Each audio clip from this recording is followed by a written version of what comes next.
What's going on, everyone? This is Alex Quinn, and you're listening to the Hustle Inspires Hustle podcast. Today, we are honored to have Dr. Ana Chacon, founder of Miami Derm. How you doing, Ana? Great, great. Thanks for having me. I appreciate joining. Yeah, so this is your second podcast of the week. Yeah, second podcast of my lifetime. Oh So, my goodness. Well, Mhm. thank you for Yeah, trusting us with your time. I appreciate that.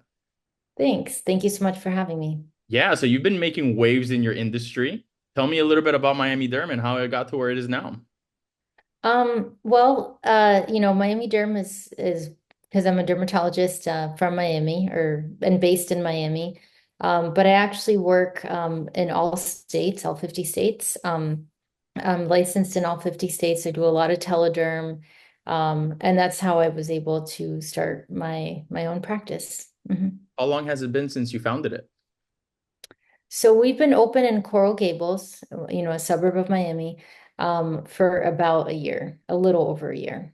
And I've been a doctor for over a decade now. Yeah. Um, I worked at Cleveland Clinic first in Weston, and then I got really into telehealth after COVID, and I opened my own practice after that, which was mostly telehealth, saved, and then finally was able to open in person, which is a big expense and it's a big investment. Mhm. Did you ever see it going down that route? Like when you first thought of like starting the business, did you think that telehealth was going to be so big, or is that something that just kind of like came and you manage the growth? Yeah, that's a good question. Well, it really exploded during COVID, and Yeah. a lot of people, myself included, were like, "Why didn't this happen before that?" Before it was really hard to go to a doctor's appointment. Sometimes, if you had a full-time job, it was almost impossible. Lots of doctors didn't do telehealth. Like we didn't do telehealth where I was working at Cleveland Clinic before COVID, and then, but like anything in life, you get thrown lots of curveballs, especially in medicine, and you have to adapt to those curveballs. You've got to adapt with the times. You can't just stay put because it's comfortable or stay put because that's what you know. You Right. have to be able to adapt with what people's needs are, and what they're asking of you, as long as it's, permissible and stuff like that. Lots of telehealth laws are changing constantly year after year. Um, so you have to be compliant, with these changes, but adapt to the changes, so that you don't get left behind, and also for a better quality of life. Because most doctors before telehealth, remote work wasn't really a thing. Right. You physically get up, go to the hospital. I remember driving 2 hours a day to Cleveland Clinic, and that was just very normal in Miami traffic. Yeah, because you're Mhm. coming from Coral Gables all the way up to Weston, probably, right? Or at least from down south. I live in Pinecrest, so it's even more south than Yeah, that. it is even more south. I love Yeah. Pinecrest. Yeah. It's a Yeah. nice area. So Coral Gables is a great location to have your practice. I mean, that's really cool. How was that? How was Mm. like the whole putting together of the business there, the brick and mortar? It was really expensive. Coral Gables is a nice area, but it's not cheap. And I know. yeah, space is always an issue in practices. I'm at my office right now. But it's, I always wanted to have an in-person practice. I do like that traditional aspect. I find that patients that see me online, that while they're very appreciative that I can take care of their issues right then and there, they want to be able to have something more tangible. They Yeah. want a doctor that's hands-on. If they get sick, if they need a cyst removed or a skin cancer cut off, that I can actually do it, and accommodate them and take care of it. So even if they don't come to the office that much and they still prefer to be online, they just want that option. And Right. what's great with the national patients that we have in other states is we have an agreement with the Hyatt where we can guarantee that you'll get the lowest rate at the Hyatt in Coral Gables. So Mhm. if you are out of state, is one thing that is interesting about derm is that it's pretty saturated in Miami, but it's very scarce in other states like Washington. People have a hard time finding doctors there or finding dermatologists there. Colorado, same thing. So let's say you have a cyst in Colorado and I see you online. Well, you can take a plane, stay at the Hyatt, get the lowest rate, get the cyst out, and go back the next day. you Yeah, know. that's amazing. Yeah, yeah. So, question in regards to your career path. What led you down that career path? Did you already know that you wanted to do this, maybe like in high school, or is that something that you came across during college? When did you know that you want to go down the doctor route? Well, my dad's a physician and Mm. Okay. he influenced me a lot. Of course, I knew it wasn't easy. That pretty much was his life. My mom is a housewife who dedicated most of her life to helping him, Yeah. help raise us, helping my dad throughout his job.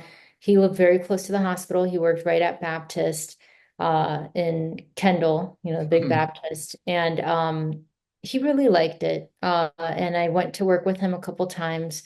I liked the science behind it. I just liked studying and reading. It just was fun to me. Yeah. Um, and really I didn't think about doing other things. I didn't think about, there wasn't anything else I really wanted to do. Um, a couple of differences though. He was mostly hospital based and I'm mostly outpatient based and clinic based and independent. So I have one of the things I learned from my dad, I learned lots of great things, but I also learned things not to do, not to depend on a hospital because they can just drop you, and a lot of the decisions are unfair. They could be financial. One of the things that happened after COVID is they closed down. I don't know if you remember, Baptist had a pediatric hospital, like the whole children's section, Yeah. and it completely was closed down because pediatrics doesn't pay that well. And they entirely focused in on adults and COVID because at that, it just paid better overall. Well, unfortunately, 200 people, I mean, hundreds of people lost their jobs. Even people that were independent, like my dad, just had no place to work. Just, it was an overnight thing. It wasn't even like, oh, we're going to give you a warning or it wasn't a bad thing. It was a business decision. It had Yeah. nothing to do with performance. He had been a doctor there for 30 years and was great, you know, um, likable and all of that. But at the end of the day, they just made this business decision without him or tons of other people. And then they were just kind of uprooted. So it really motivated me to be more independent as a physician, which is hard to see now. Now lots of doctors are owned by they're owned by I don't want to say owned, I want to say employed. Yeah. Employed is the term. Employed by hospitals or employed by corporations or private equity groups. It's very hard to be independent like I am. Very, very hard because you do everything. You literally do everything. On top of seeing patients, you do a lot of administrative work. Um, there's more risk that you're taking and you're less protected actually than if you work for a hospital and these big corporations. So it inspired me to be just completely independent. No hospital can tell me, hey, we don't need you anymore. We're Yeah. just gonna, that's fine. I, So you I don't get never rug pulled randomly. Yeah. exactly. Yeah. Exactly. Yeah. And I still actually do collaborate with lots of clinics, like some of the tribal clinics I work with. But it's not 100% of what I do for a reason. It's a percent. And it's almost like if those opportunities disappeared, I'd be fine, Yeah. I Totally. don't really rely on any of those like to the extent that I can't live without them. So, as a Latina entrepreneur in a male-dominated field, what lessons have you learned about leadership and resilience that maybe other business owners can apply to their own journeys? Well, going piggybacking off of what I said, not putting all your eggs in one basket, you do have to take a level of risk that you're Yeah. comfortable with, and surrounding yourself with people that you admire, or that have made it. Like recently I switched accountants. My accountant was just kind of not really communicating much. Been there. Family friend. Yeah, family friend, and just kind of, you know, and I picked an accountant that was another physician that I really admired. Yeah. Had more experience than I did, has been in practice for 10 years, and is making it. And I'm like, okay, well, I'm gonna pick her accountant. because she's clearly business oriented and is doing well. So that's kind of and just trying to learn through a lot of things. What you read is also important. You want to make sure that you are entertaining yourself with reading and knowledge, but also getting something out of it. So I like reading a lot of the Wall Street Journal or CNBC Make It. There's a section called Make It, and I just kind of read the stuff on there on occasion. Mhm. That's good. I always preach not only practicing like your craft, but also continuously learning because we never stop learning. And as long as you're on top of your game, you're always going to be on the cutting edge of whatever it is that you're doing. You're right now you're running a local practice, you're running a nationwide teledermatology business, and that requires a lot of strong time management, I can imagine. What productivity tips or habits help you stay on top of all these things? Yeah, it's hard. Well, I use virtual assistants. That really helps. Great. We're actually 24 hours a day, Wow. and yeah, but I feel like you're expected to be like that. People won't tell you that, but you are expected to be like that. Regulators expect physician offices and practices to be like that. So we don't have a choice. We kind of have to have people answering patient messages, and patients, of course, they'll message us that they need something at 3 o'clock in the morning. We've had people book appointments at that time. So we are 24 hours. Just really good customer service, emphasizing that medicine, while it's a science and, it's clinically based, it's still customer service. Patient care is a lot about customer service.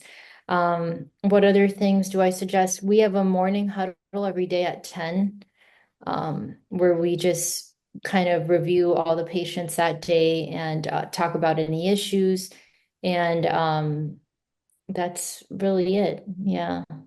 So And feedback sessions as well. what, like focus groups and all that, like asking the clients how their experience was and then like building on working on that? Or what are your Well, oh, you mean about patients? yeah, the How do feedback, what you were mentioning about feedback? Oh, well, for each patient, when they come and see me, I always ask, the first thing I ask is, how'd you hear about us? Right. How did you come to us? A lot of it is word of mouth. One thing that's very important, I just want to get it out there on the podcast because I'm so upset about this, is that it is very hard to get on insurance plans in Miami as a doctor. And nobody knows this, including patients. The only people that know this are doctors like myself that try to be independent and try to get on all these plans like United, Oscar, all those AvMed. They're all kind of closed to new physicians and they pay terribly. They'll pay like 60% of Medicare. They pay, even if you can get in, you get paid very, very little, not enough to really sustain your practice. But we actually can't get in. We would still be in there if we could. It has nothing to do with your credentials. You're board certified dermatologist, been in practice for a while. It's just the market in Miami is very saturated, and Right. you get told as a physician that you are not needed, which is the worst thing you could be told, after Right, for real, spending after all these everything. years in school. Yeah. Yeah. And it's very much it's very much unique to this area, unique to this county. You don't see that as much elsewhere in the country, where Only there's, in Dade. yeah, exactly. It's one of those only in Dade, should be on that Instagram of Yeah, yeah. Dade. Yeah. Hmm. Oh my Yeah. God. Okay, I didn't know that. So you get a Yeah. lot of maybe frustrated potential client patients that are like, wait, like I want you to see me, I want you to be my doctor, and then you don't have a way of helping them immediately through their plans. And it's not a matter of you not wanting to do it, but it's just a matter of you not being able to. Right. In fact, Just whenever we get a patient, let's say from Oscar, that we don't take Oscar because we can't get on Oscar, right. we apply that same day. So we've applied probably 6 times this year, and we just kind of keep submitting an application. And what's even worse is they're pretty cutthroat and ruthless.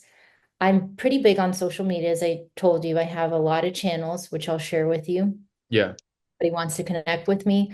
I wanted to kind of put this on blast. I don't know why my Zoom is frozen, but I wanted to put it on blast on social media and talk about this issue because I think it's important that patients know it's not me being a snob.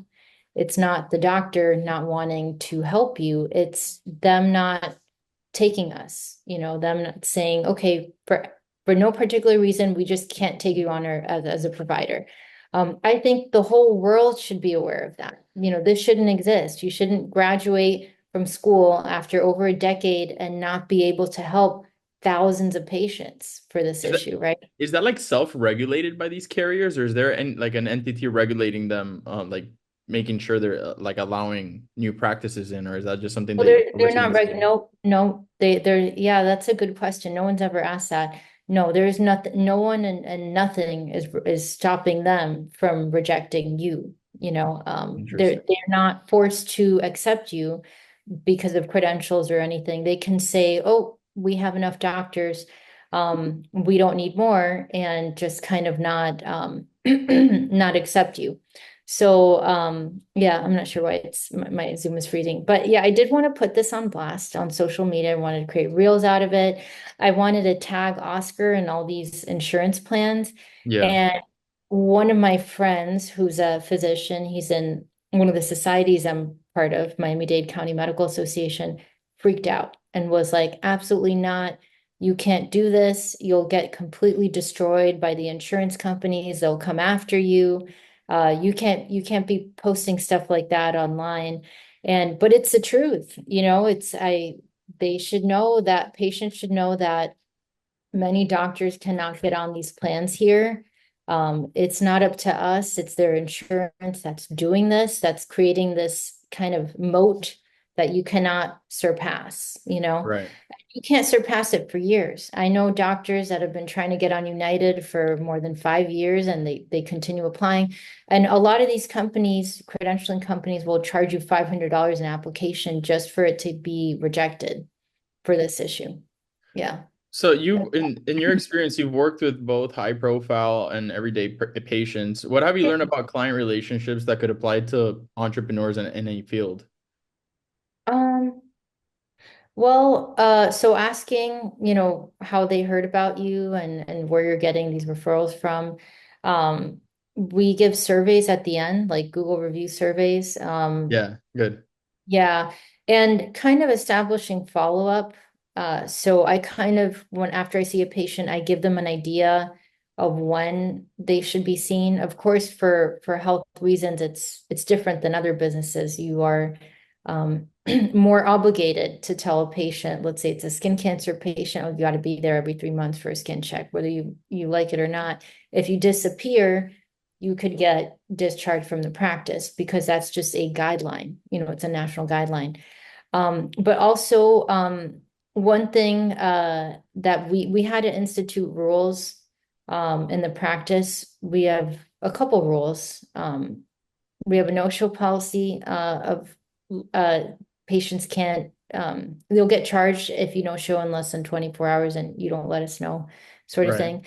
And then we also have one, and we had to make this rule, and I think every doctor should have this rule. But no medical advice outside of appointments. The appointments can be virtual, kind of just like this in a video Zoom sort of thing. We Right. use Google Meet and Zoom, or they could be in person.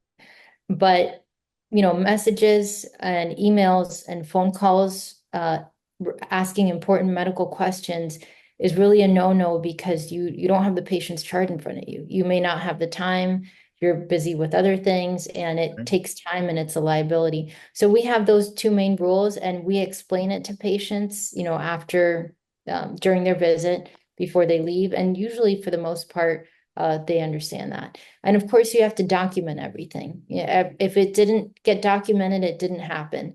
So that's why we have the appointment rule. If people were just to text us, call us, well, that stuff needs to stay in their chart.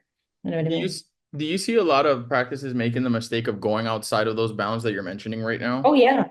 Yeah. We've made that mistake before, and that's why we had to make the rule. And they do that, and a lot of patients don't. I guess if you don't have the rule in place and you don't tell them about it, they don't know any better and they start just texting, texting and complicated things. I even got texted about an allergic reaction that somebody went to the ER for. So Right. those sorts of serious things you want to be able to discuss in an actual appointment because you can only do so much through a text, right? You can hardly do anything, right? You can't provide a lot of counseling. You can't pull up all this stuff through a text, like their whole chart.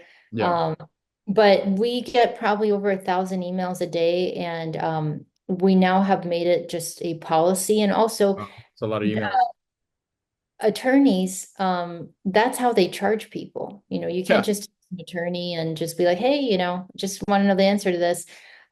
They will charge you for the time it takes to respond to that email, that text, and doctors should actually be the same way because I don't know many attorneys that work nights or weekends. I work nights and weekends. You know what I mean? Yeah. So there really is no time to address these issues if people are not doing that. And And not only also, that, sometimes it's really hard to get a hold of the doctor. right. Like just being able to communicate with them. I'm sorry, not to the doctor, to the attorney. Like you'll hire an attorney and you have to go through a secretary, through a paralegal. You know what I mean? Sometimes it's very difficult to get a hold of them. Yeah. Well, it's not difficult to get a hold of us, but you will be told if it's a medical question that it must be addressed in an appointment. If it's administrative, which unfortunately many things in medicine are, then the medical assistants can help you. Right. If your insurance needs authorization, well, that's not really, once we ordered something, we want you to use it. If it needs authorization, we're going to work on that. And that can be done by a medical assistant. They're experienced with that. Mhm. Question for you. How has artificial intelligence impacted the way that you or your team operate? Oh, Has it at we all? love it. Yeah, love it, love it, love it. So I use this. This is a very cool tool. I almost want to show it to you on the screen. It listens. This is great. It's by Doximity. Okay. Okay. It's a kind of like a social platform for physicians and providers. It will listen to the whole patient visit. Transcribe it. And yeah, but it actually will create, you can create a note and it does everything. It can transcribe the whole thing. It can create like just exactly what was said. It can do a SOAP note, which is, the types of notes that we write, subjective, objective, assessment, and plan. Okay. It can create a consult note. It can create a meeting summary. Okay. And it produces it in 20 seconds. So you actually don't need to write anything. So after the patient visit, I just press a button and it just transcribes everything. And it stores it only for I think 3 days and just gets rid of it. It's HIPAA compliant. Gotcha. So it's great. And there's actually many services like this. I like Doximities because it's free. And I'm also an ambassador for them. Um, Whatever that means, social media ambassador. Yeah. But yeah, but it's great. I probably don't know what I would do without it because yeah, before AI, it was the old school way of taking notes, actually sitting at Yeah. a computer and writing actual notes. And also you get to focus more on the patient. How annoying is it that we're responsible for so many notes that I remember at Cleveland Clinic, sometimes I had my back turned. It was almost very difficult to just, position yourself in the room because you had to be typing, looking Hmm. at the patient, writing notes, ordering prescriptions. Now all this stuff just allows you to actually look at them, Yeah. and then have this note produced. And then, the medications is just takes a couple minutes to write and that's it. Are Mhm. you able to see a lot more patients due to the time that maybe AI frees up for you? Is that a factor? Yes. Yeah. Yes. Absolutely. Wow. Yeah. There were times before AI that I would not leave work till 11 p.m. writing notes. Oh my. Because there was nothing like this. There wasn't a button I could press to just listen to the whole note, create another note, or listen to the whole encounter and create a note. Yeah, I mean, that's normal. And lots of these hospitals or places have rules as to how, okay, your note needs to be done in 24, 48 hours. Insurance has rules. You can't just write a note 3 months later. You won't remember anything, but you Of can't course, yeah. do that and submit it. And I also personally, I would forget everything that happened that morning. That's just kind of how I am. But Yeah, absolutely. Especially during a yeah. busy day with a rush of clients and also personal things going on. Mhm. There are things that doesn't pick up that well, like parts of the physical exam. If you don't say it out loud, it's not picking it up. It doesn't have eyes, you know. Not yet. So yeah, yeah, exactly. But Yeah. it's definitely saved me a lot of time, and I just try to share it with other doctors because it's made a difference for, my own practice. What does your Mhm. dad think about it? Have you talked about it with your dad in regards to like AI and how you use it for your work? He's not very technology savvy. No. No, he's not at all. He doesn't have a website. He doesn't have social media. He has never seen a patient on a virtual visit before. So Yeah. the opposite of me, I see, hundreds of patients a week on virtual visits. He has never had a virtual visit with a patient. So we're kind of the exact opposite, but I wouldn't go back. I mean, I embrace Tough to these go back. Yeah, changes in after. technology. Yeah. I don't even know how I wrote notes before this. I mean, those days of staying hours and hours behind to finish notes are gone. They're completely gone. Did you see the new update? I actually have a podcast episode coming out about this, about Facebook's new sunglasses. Not sunglasses, but like glasses. Oh, They're called Orion. okay. I know that Apple had glasses, but I guess they were kind of really bulky. Yeah, not too many But people are using those and they're very expensive, you know. These are just regular like Ray-Ban style glasses that you put on. And what you're doing is you're looking at the regular world. So it's augmented reality, but for example, like you could, let's say, have like Chat GPT like giving you cues like right in front of your eyes on the glasses while you're talking to people. So like say for example, you're talking to me right now on the podcast. Um, yeah. and you know you want to remember a few points you wanted to hit during the conversation. Well, you'd be wearing the glasses. The person talking to you can't see it, but you can, and it's like reminding you. Or for example, let's say you're with a patient and you're looking at a rash on their arm, right? So you put the glasses on. The glasses are scanning the arm, and you already know what's potentially happening, but it could also give you some examples of things that have been happening recently and what that could potentially be, and what some cures to that sickness or that rash or whatever the case may be. And it helps you work a lot quicker. This could be for people who want to study. This could be for people who are giving presentations, for public speakers. It's going to be what they're saying is it's going to allow people to look up from their phones because we're always like looking down at our phone and like with our attention on Um, it. And we're going to be able to look up and be more present in the world. However, there's going to be like information in front of us and everybody's going to see their own info, but not other people's. So cool. it's getting interesting how this is all developing right in front of us. And you can actually order this now already? I don't think no, they just did like the announcement where they come out and they show how it works and whatnot. Maybe it's gonna come out for Q4 now for the holidays. I didn't look at the release date, but if not Q4, then for sure probably next year. And it's Okay. not heavy or anything, and you don't have to wear like goggles. They literally look like Ray-Bans. They're just a little bit thick, you know, but I'm sure they'll make them a lot smaller. Yeah, because I see it's a Ray-Ban Meta, maybe. Yeah.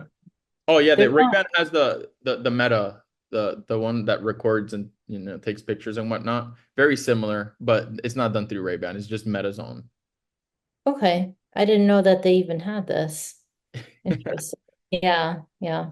It's Very, supposed to be the new wave of technology, the same way like smartphones like completely changed the way we all interacted with each other, even did business. This is supposed to be that next step because it's most likely gonna have AI in it. So you're gonna be able to talk to the glasses. Like for example, this app that you're mentioning that you use to take notes for your patients, you might be able to have the app within the glasses. So the app is listening to the call, but it's also watching. So it's taking notes on what it sees, and then it could give you that's, screenshots or video clips and whatnot, as long as it's all compliant, of course.